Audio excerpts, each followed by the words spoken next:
to another program in our series, Candidate Forum. I'm Bill Weir, the host and producer, and I'm delighted to have with me today Ryan Winkler. Hi, Bill. Oh, we've been here before, haven't we, Ryan? Yes, a few years back. We've had a good discussion. and I think people may need a little refresher on your background and how you first got to the legislature, how long you served, and why you're running again. Sure. Well, I was first elected to the Minnesota House for Golden Valley and St. Louis Park in 2006, and I served from 2007 through 2015, and along the way added parts of Plymouth and the community of Medicine Lake to the legislative district I represented. By background, I was born and raised in the Bemidji area. My college education was at Harvard. I went to the University of Minnesota Law School, so I'm an attorney, and I work in-house at technology companies in Minnesota, so I work in business law. I've got 3 boys, and they are 13, 11, and 8, and they're 3 hockey players. Wow. You're not going for a whole hockey team? Well, I can play a little bit myself, so at least we can play one person shorthanded. Good. So, what was one of your greatest achievements during your time in the legislature?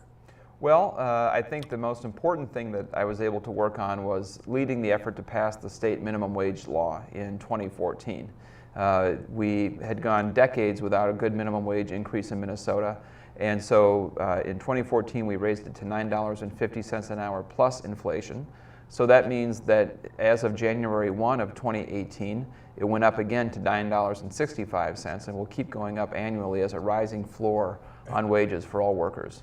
So inflation won't destroy the value of that minimum wage. It will. Now, if reelected, will you be what will be the number one priority for making progress for the people in the district? Well, I'd say there are a few issues that are very important, but the broad concern that I have is with family economic security. And that means things like affordable health care, affordable child care, quality access to early learning, a quality K-12 system, and going after student debt. All that in the context also of trying to find ways to increase wages for working families in Minnesota so that people don't feel that anxiety about their retirement or their children's future that seems to be so prevalent today. Yeah, well, all those things are important, but let's first of all take a look at the how we Americans collectively are 4 times richer than we were 40 years ago. Economic security and upward mobility have shriveled for so many of us. What kind of past achievements did you have for middle and low income workers and families? Well, as I mentioned, the minimum wage bill was very important.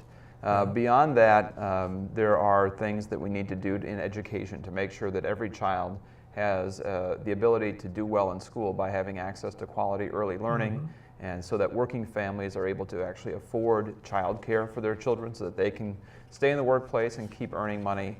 And so helping families deal with the challenges of children and making sure that children have a chance at upward mobility through a great school system is job one, in my opinion. But we also have to tackle things related to health care costs for people.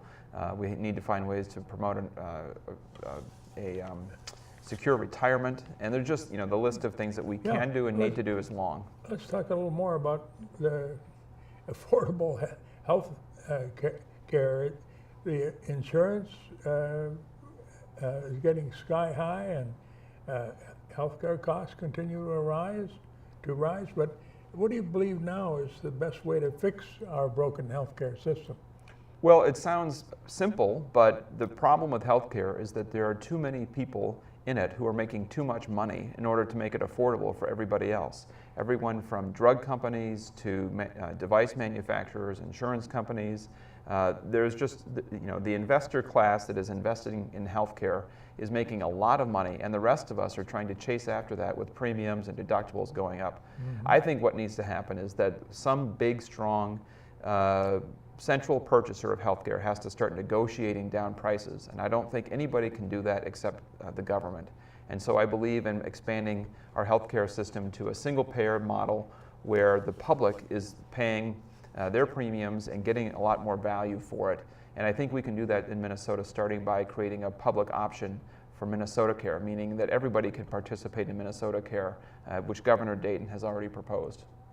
Now, I've heard there's a recent study that shows that women in Minnesota earn about 83% of what men do, and with an even greater disparity for women of color. Yes. So, is there something you've done in the past that tries to move toward gender equality?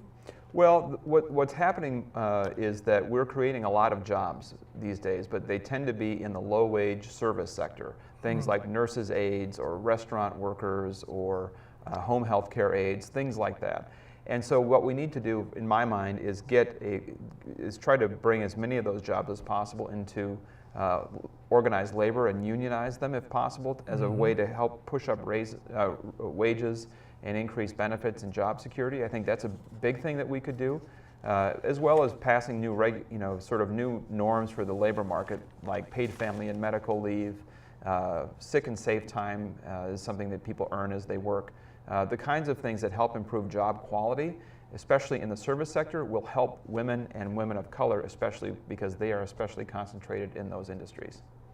Now, after repeated mass shootings and ongoing gun deaths, Minnesota, I would think, would finally be ready to take some action to improve the safety and security of all of us. What actions did you take while in the legislature to contain gun violence and avoid deaths?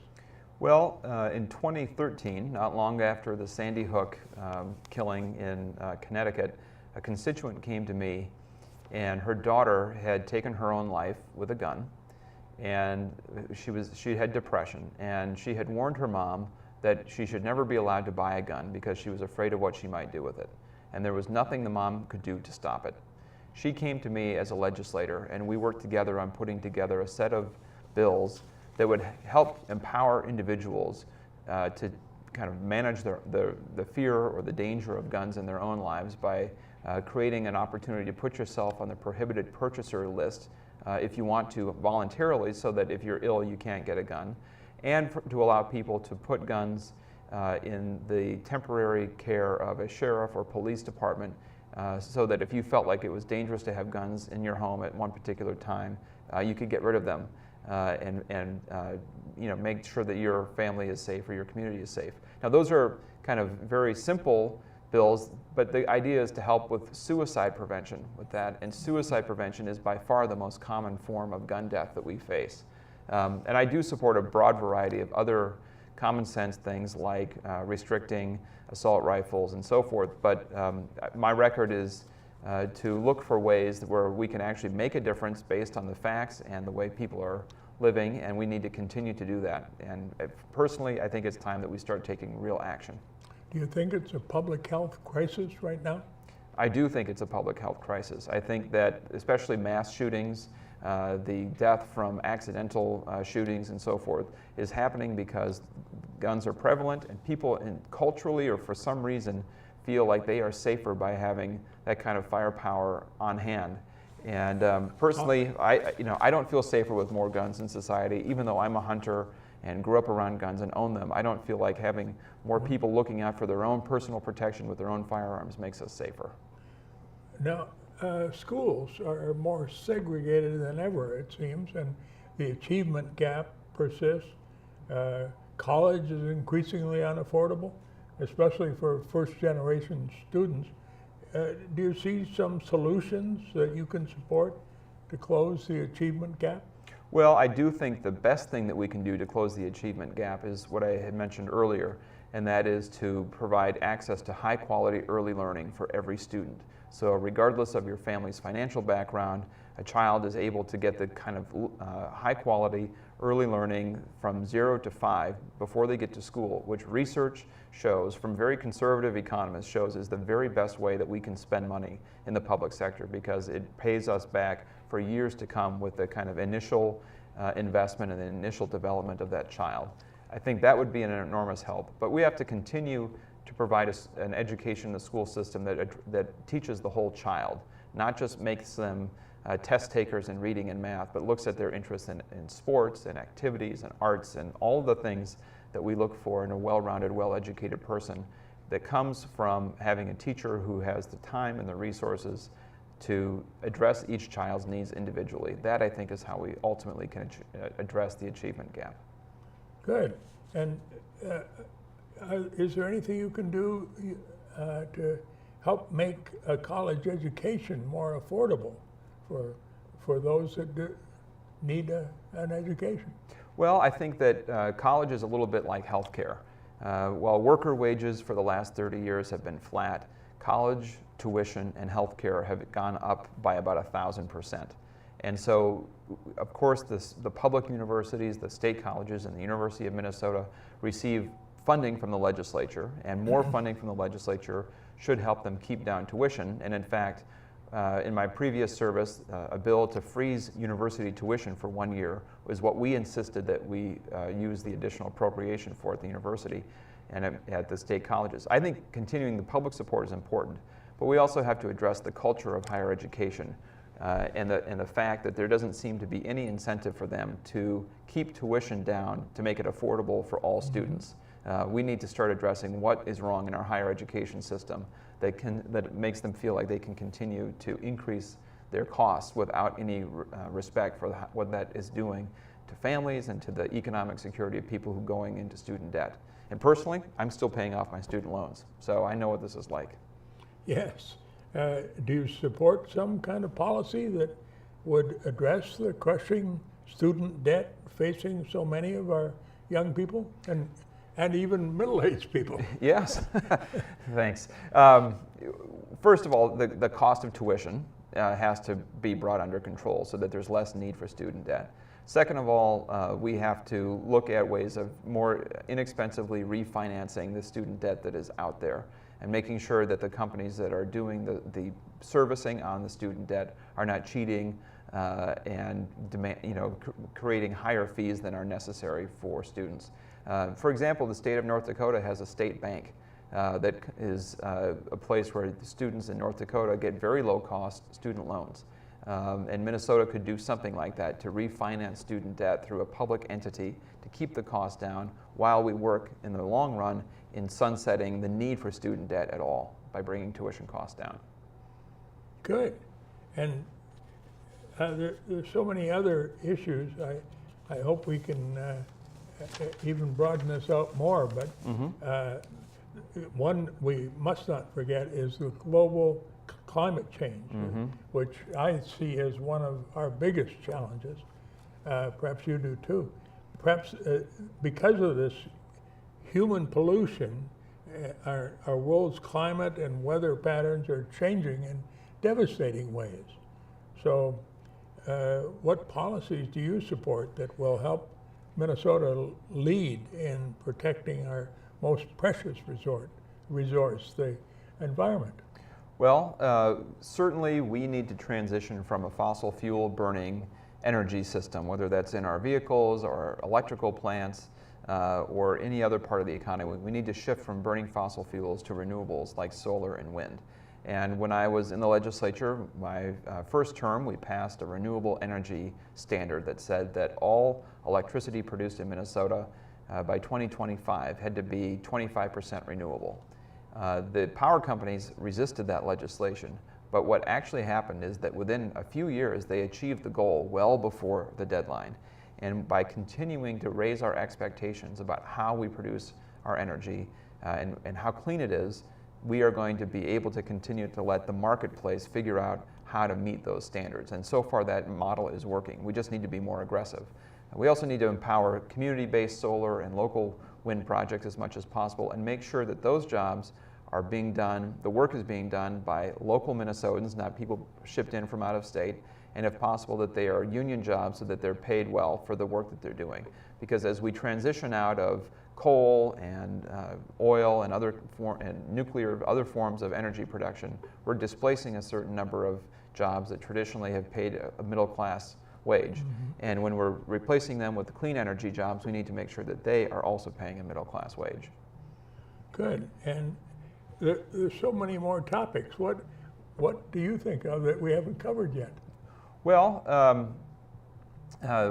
or that you want to say more about? Sure. I would say that after working on the minimum wage bill in 2014, the next piece of legislation that I worked on was paid family and medical leave. It's legislation that didn't get passed, and it hasn't been passed since the time I was in the legislature. And it would be my top priority as an individual legislator going back to the State House. And basically what that would do is it would create a social insurance model so that if you get sick or you have a new child or you have to take care of a family member and you're on family and medical leave, which the federal government requires your employer to give you, that if you have that, you can get a share of your wages continue to be paid because it's an insurance model that has come through that you've paid into and your employer has paid into. That's something that we could do right away, and something I would very much would make one of my top priorities going back to the legislature. Good. And is there something about? I wonder whether you're going to be part of the leadership if you're re-elected. Well, the way the legislature works is if you've served a term or a few terms, like I have, and you leave and you come back at the same level of seniority that you had before. Oh, and so you come back with seniority? Yeah, so I would come back as a six-term legislator. And so if my party is the DFL, if the DFL is in the majority, then I would be in a position to get a committee chairmanship and potentially could run as to be one of the elected leaders of the House. So the kind of years spent in the legislature creates an opportunity for me to be even more effective and kind of broad advocate for the interests and the concerns of the people in our district. So that's a real plus to be able to come in as sixth term. And is there any particular committee that you would like to have the opportunity to lead? Well, I've spent a lot of years working on early childhood education and early learning. That's one possibility. K-12 education is also obviously very important in the communities I represent. There's so many kids in the schools, and of course it's personal to me. I've got kids there too. So being active in the education committees would be a top priority, but also just because you're leading one committee doesn't mean you're not equally active in other areas of the legislature. So I see it as an opportunity, if I were the chair, to maybe focus in on the areas that I have worked on the most, which include education and early learning. And that really helps in a chair to be aware of the wide variety of opinions that have been voiced already. Yes. And be able to help people compromise until we have something that a majority can support. Well, that's the way. The legislature is not always a pretty thing to watch. There's always argument and debate and friction, but the committee process and the debating that goes on and the kind of argument that goes on in the end usually results in legislation that is relatively well vetted. So the public has had a chance to see it and weigh in on it. The legislators themselves have had a chance to come to some kind of consensus that a piece of legislation actually will help advance the cause of the state. And most of the things that the legislature passes are actually bipartisan. So most of the kind of the running of state government and the kind of basic updating of laws and changing things as experience dictates, most of that work is done on a bipartisan basis and is not, it's unfortunately not the things that get covered on the news all the time because there's not a good story. It's not as much conflict as some of the more partisan issues. But most of that work that a committee chair does is working with others and bring in the public process, bring in the community, and make sure that there is a kind of a broad consensus that a piece of legislation is ready to move ahead. Well, that helps a lot of people, I think, understand why compromise is a necessary part of legislation. It's always necessary. Even if you strongly believe something, the likelihood that every other person or a majority of people in a legislative body are going to agree with every part of your piece of legislation is pretty unlikely. So you always have to keep an eye on what are the most important elements, what can we come back and work on next year if we don't get far enough this year. And the kind of steady eye on making progress every step of the way is an essential part of being a good legislator too. Well, it sounds like you're prepared for leadership in the House. Well, I hope so. I've spent a number of years there, and I've spent some time away and have a little bit of perspective on the legislature, and I think I would be ready to serve. Do you care to comment about what you did in your time away from the legislature? Well, sure. In 2015, my spouse had an opportunity to move to Belgium and get a job there. Mm-hmm. And so I retired from the legislature that year and took a step back so that opportunity would be open for her and my kids also to live overseas for a few years. And so from 2015 to the summer of 2017, I was overseas in Belgium. But I kept working for that Minnesota company that I mentioned at the beginning. So I was traveling back and forth every month to Minnesota to keep working and staying active, and that was a lot of and helping your time. Kids get an education in Belgium. Yes, they to get an education and travel and get some perspective and make friends all over the place. It's been a wonderful experience for them. Well, good. Maybe we can have some more provisions for study abroad at an early age. I know my daughter benefited from going to Spain while in college, and I hear so many other experiences like that. Do you have any suggestion about where might be the good place for Minnesota students to go? Maybe it's a wide variety of places. Yeah, I think so. I think that based on what I've seen traveling, the whole world is connected in a way that it never was before.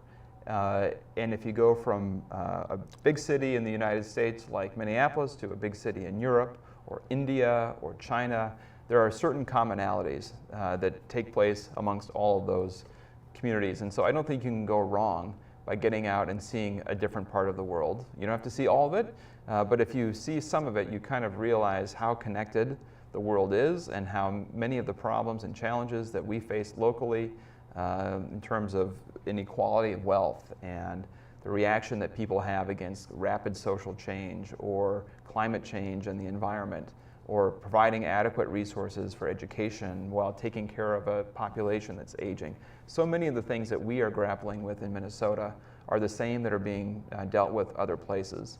And the hopefulness of youth and the advance of education and all of the kind of dynamism that we see going on in our own communities with kids and with kind of the next generation coming up, that is happening other places too. So it's very hopeful. But there's also a lot of change, and change is destabilizing, and so you have to manage it so that people from all parts of society feel like they are benefiting from the big, turbulent, but ultimately positive things that are happening. Good.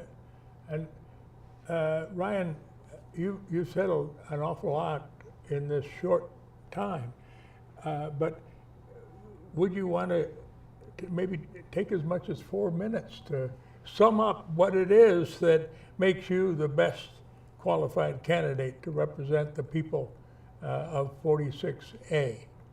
Well, of course, it's ultimately the voters who decide who's the best qualified. I think the skills that I bring in terms of my advocacy as a lawyer and being and background in business give me a unique perspective as a pretty progressive Democrat at the legislature.